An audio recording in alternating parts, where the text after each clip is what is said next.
Now to your top 10 headlines in just 2 minutes. 3 people were arrested in Elk Grove last night after leading police on a chase. The 3 suspects took off running after the car chase. Police say the car was wanted in connection to another agency's investigation. A man was arrested in connection to a quadruple shooting on Franklin Boulevard near Florin Road. The suspect, Tyrone Zeigler, was on probation for a drug charge. The shooting killed 33-year-old Robert Earl Daniel, a father of 2 young girls, and another child on the way. Meanwhile, in Arden, 1 person suffered burns and smoke inhalation following a house fire. Sacramento Metro fire crews say the fire was threatening another home, but flames were put out in time. The house that caught fire has minor damage. And another house fire, this one in Philadelphia, killed 3 children and 1 man. Witnesses say a woman jumped from the upstairs window while a man stayed to try and save the kids. The woman had second-degree burns covering 20% of her body.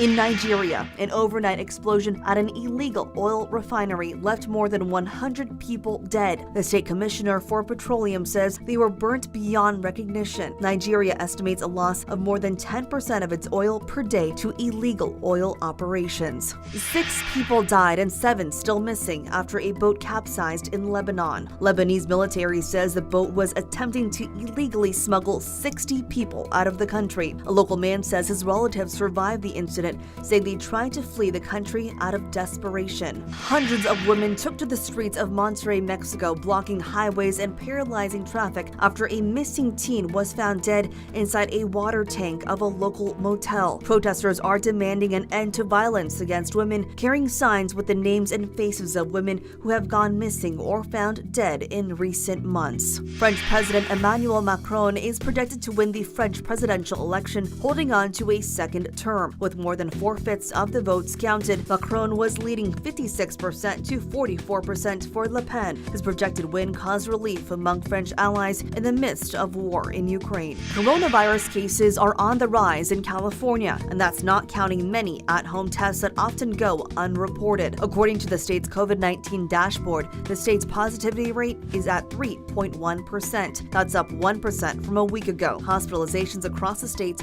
remain low. Today, multiple runs and walks were held in Stockton called Honor Stockton Blue. This event honors the lives of officers who were killed in the line of duty. Next month will mark 1 year since the line of duty death of Stockton officer Jimmy Inn. Today's events were held at the University of the Pacific. And those are your top 10 headlines in just 2 minutes.